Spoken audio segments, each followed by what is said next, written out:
देखिए आप, इन पात्रों में, इन बर्तनों में चावल डालिए।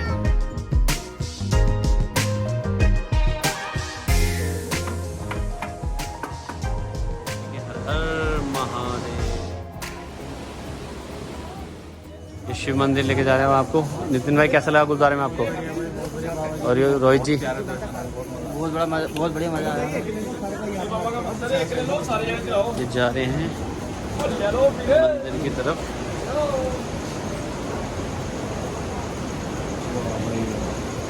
वहाँ बैठे हैं हमारे महादेव।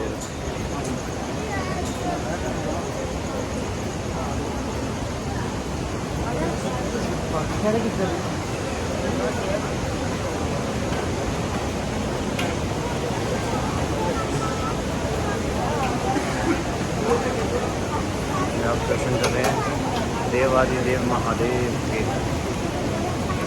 ये सब कुछ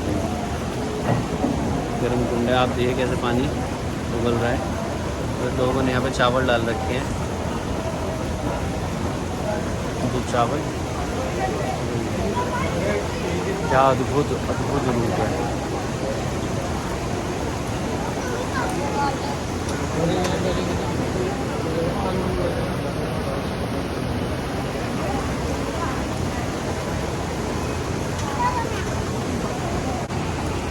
ये देखिए आप, इन पात्रों में, इन बर्तनों में चावल डाले हैं और इसी कुंड से जल डाला है और अब इसी कुंड के अंदर रख रहे हैं। अभी कुछ ही देर में चावल उबल के एकदम तैयार हो जाएंगे, बन जाएंगे।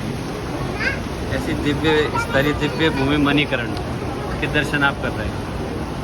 कर्पूर गौरम करुणावतारम संसार सारम भुजगेन्द्रहारम सदा वसंतं हृदयारविन्दे भवं भवानी सहितं नमामि। हे शंभू बाबा मेरे भोले बाबा, तीनों लोक में तू है। सारे जग को तूने भव से है पार उतारा, जीवन सबका तूने है सवारा। बोलो मिलके शिवाय आए आए आए आए आए शंभू, शिवाय आए आए आए शंभू, शिवाय आए आए आए आए आए शंभू, शिवाय आए आए आए शंभू।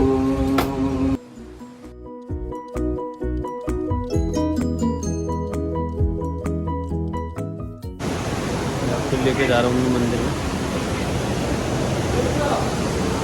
नंदी महाराज का दर्शन।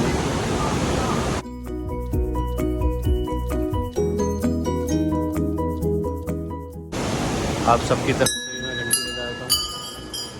कमेंट में जरूर लिखें हर हर महादेव, जरूर लिखें हर हर महादेव।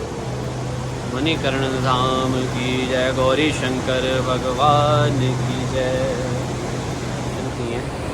मणिकर्ण धाम के महादेव के मैंने आपको दर्शन कराए हैं। अब आपको यहाँ की कथा के बारे में मैं कुछ जानकारी देता हूँ। यहाँ पे जो पुजारी जी हैं उनसे बात करते हैं और आपको जानकारी देते हैं। आप दर्शन करें गौरी शंकर भगवान की। ये हैं महादेव।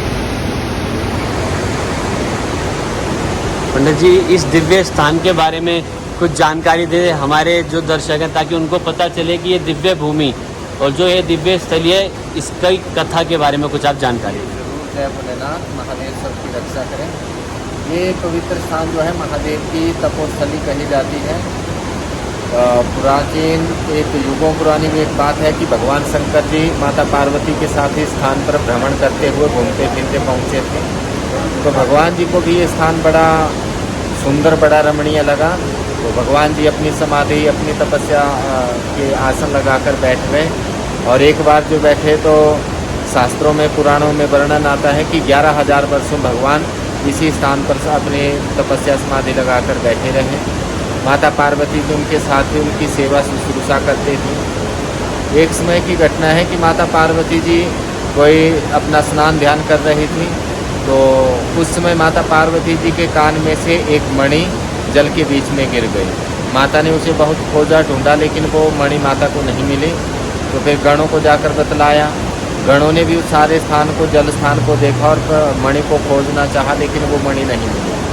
थक हार कर सब गणों ने, माता पार्वती ने मिलकर भगवान शंकर जी को समाधि से जगाया और ये सारी घटना फैलाई। भगवान महादेव जी ने जब ये सुना कि गणों को भी वो मणि नहीं मिली बहुत खोजने ढूंढने के बाद भी, तो भगवान जी को लगा कि शायद किसी ने कहीं कोई छल माया का या कोई कपट तो नहीं किया। तो भगवान शंकर जी को इससे कुछ क्रोध, कुछ आवेश हो आया और भगवान जी के मस्तक से एक ज्वाला प्रकट हुई। उस ज्वाला ने जाकर सारे उस जल स्थान को देखा और पता लगाया कि वो मणि किसी ने चुराई छुपाई नहीं, ना तो किसी ने कोई छल माया की है, बल्कि वो स्वयं ही अपने भार, अपने गुरुत्व के कारण जल के रिसाव के रास्ते गिरते गिरते पाताल तक, अर्थात जमीन में बहुत नीचे तक जा पहुँचे हैं। और उस स्थान पर जहाँ पर कि शेषनाग जी का बसेरा डेरा माना जाता है, तो उस ज्वाला ने, जिसे नैना भगवती का नाम दिया गया, जाकर शेषनाग जी को ये सारी घटना बतलाई। तो शेषनाग जी ने जब ये सुना कि बाकी किसी भी गणों को वो मणि, तो शेषनाग जी ने जब देखा कि किसी भी गण को वो मणि नहीं मिली है, तो भगवान की सेवा करने का ये बड़ा अच्छा अवसर है, ऐसा सोचकर एक उत्साह से भरकर शेषनाग जी ने उस मणि की ओर अपनी एक तेज सांस, अपनी एक फुंकार छोड़ी और वो मणि जो थी जल के एक तेज बहाव के साथ वापिस पृथ्वी की ओर बहने लगी और एक फुहारे के साथ पृथ्वी लोक पर प्रकट हो गई। पहले जो जल ठंडा हुआ करता था, शेषनाग जी की फुंकार लगने से वो गर्म होकर उबलता खोलता हुआ बाहर निकला, एक फुहारे के रूप में प्रकट हो गया। उसी में माता की मणि निकली। अचंभा एक और हुआ कि इसके साथ ही जैसे माता की मणि निकली, इसके साथ साथ दूसरी बहुत सारी रत्न, आभूषण, कई सारी मणियाँ निकलने लगी। तो माता ने उन्हें पत्थर हो जाने का श्राप दे दिया, लेकिन वो मणियाँ बारंबार निकले जा रही थी। तो माता ने श्राप दिया था कि अब इस स्थान से, इस गर्म पानी के फुहारे के साथ कभी कोई मणि नहीं निकलेगी, यदि निकलेगा तो वो कोई रेत, कंकड़, पत्थर ऐसा ही निकलेगा। तो ये समय बीतता रहा और माता पार्वती की मणि यहाँ कोई और वापिस से एक लीला के द्वारा मिली। छुट्टा होगा मैंने उधर से तो इस स्थान का नाम प्राचीन जो था कर्णमणि पड़ा, बाद में जो बदलता हुआ, भ्रांत होता हुआ मणिकर्ण ऐसा हुआ। भगवान भोलेनाथ भी यहाँ मणिकर्ण महादेव नाम से स्थित हैं और ये युगों से भगवान शंकर जी की तपोस्थली रही है। भगवान शंकर जी क्योंकि 11,000 वर्षों यहाँ रहे, तो इसे तीर्थ की संज्ञा दी गई है, तीर्थ के रूप में मान्यता है। तो समय से ही, युगों से ही, बहुत प्राचीन समय से ही यहाँ पर साधु संतों का आना जाना, अपनी तपस्या करना, अपनी साधना करना, ये लगा रहता है।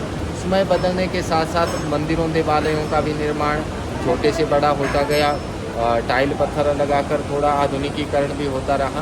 परंतु भगवान शंकर की जो तपोस्थली थी, उनके जो पूजन स्थल थे, वो युगों पुराने से यहीं पर वर्तमान है और श्रद्धालु जन, भक्तजन भगवान शंकर जी की पूजा आस्था रखते हुए उनकी सेवा करते हैं। भोलेनाथ सबका कल्याण करें। जो भी आपके माध्यम से इस वीडियो के द्वारा भगवान शंकर की तपोस्थली मणिकर्ण के बारे में जानेगा, मैं कहना चाहूँगा कि वे सब यहाँ पर भगवान जी के दर्शनों के लिए पधारें और यहाँ की ये मनोरम छटा और ये दिव्य गर्म पानी के फुहारे, झरने, चश्मे सब देखें। तो भगवान सबका कल्याण करें, ऐसी मेरी प्रार्थना है। जय भगवान, जय भगवान। जैसे आपने देखा और पंडित जी ने बताया इस दिव्य स्थान के बारे में, मैं कामना करता हूँ महादेव से कि आप सबको भी यहाँ पे बुलाएं और आप सबको भी जल्द से जल्द दर्शन दें। कमेंट में आप लोग ज़रूर लिखें हर हर महादेव, जय जय शिव शंकर।